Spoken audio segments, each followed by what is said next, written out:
with the Olympics wrapping up and Steph having a really good performance, especially near the end of that, it really made me think about where we view him all time, and I think it's time we have conversations about that.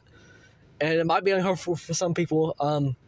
I know majority of the fan base are going to have Steph about top 10 and a certified top 2 point guard of all time. Him and Magic is usually going to go on top. Steph, he's just on the borderline of top 10.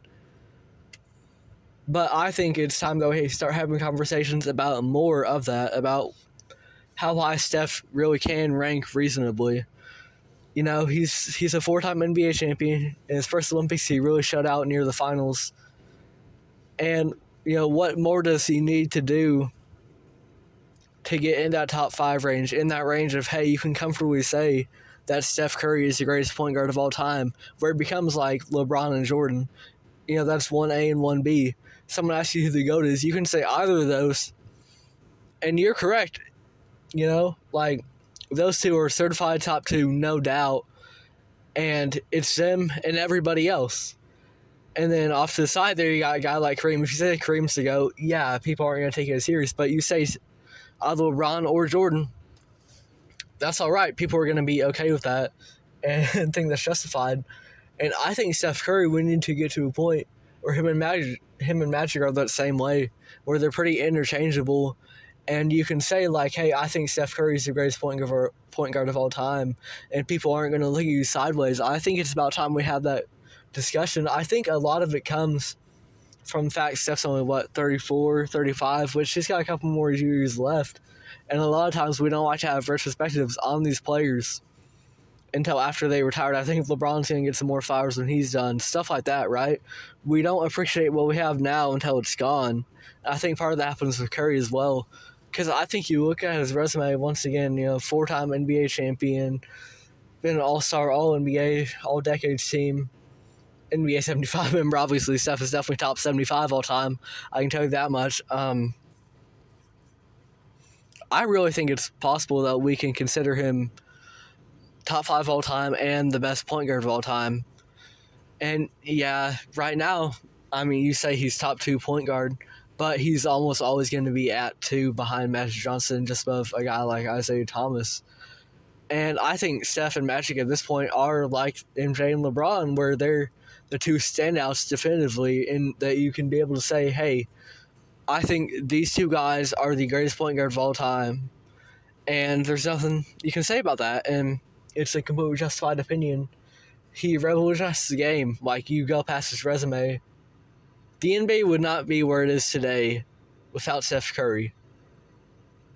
He showed, and the Golden State Warriors showed, that you can win in this league by specializing in the 3-pointers. Him and Klay Thompson, the greatest backcourt, shooting backcourt of all time, and there's no debate about that.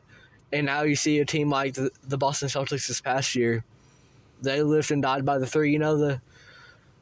The team that really made that possible showed that you can be a winner by doing that. That's the Golden State Warriors led by Stephen Curry. So not only does he have the resume, he has changed the game.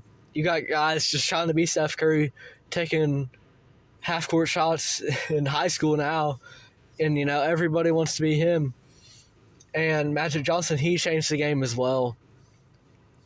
Him, Larry Bird, their great rivalry, that really got people to even watch the NBA in the first place. So both these guys, hugely influential, great resumes. They have the counting stats to back it up as well. And maybe the argument you can say is Magic Johnson averaged, 19 and 12. Steph, he averaged more points, but there's also, less assists with that. And I think that's a main talking point here, is that Steph Curry isn't a true point guard. I've seen that case made, because he can also, play off ball. Not talking about counting stats, but his scoring gravity is going to take pressure off of others. People are going to be able to make their own shots as well. And that is reasonable to an extent, but the league as it is becoming more and more positionless. And I think as we look back on history, it's going to reflect that. Even Magic Johnson, he was a tall dude. He's basically a point forward Steph Curry's only 6'2". So if we go off, height and the norms for a position, Magic, you can argue, he was a pure point guard. But in terms of the archetype of player you see, they're usually on the shorter end. You can argue Magic was more of a point forward. And Steph Curry, you can argue, is more of a combo guard. And that's all right. Once again, we just see more positionless, more switchable basketball, especially on the defensive end nowadays. And maybe you don't want to classify a player in a certain position. So I don't think that harms Steph at all. As a matter of fact, I think it adds to him. It shows that he has versatility as a player, that he can play off ball and be highly effective anyways. He doesn't need the ball in his hands 24/7. So overall, this is just a little rant, but I think we need to have proper conversations about Steph Curry being not just the top 2 point guard of all time, but perhaps the best point guard of all time. And, reaching for that top 5.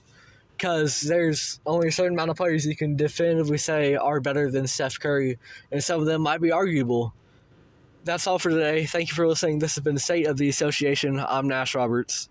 If you enjoyed this video, it would be great if you could find it in you to like, subscribe, maybe check out the full podcast on Spotify. Follow us on there. Follow us on Instagram. I know realistically this podcast isn't going to go anywhere ultimately, whether it's via the segments on YouTube or the entire podcast itself. But I want to get into the sports broadcasting business. I want to be able to promote thought-provoking discussions about the NBA, and I would love to do it via State of the Association. Thank you if you made it all the way through.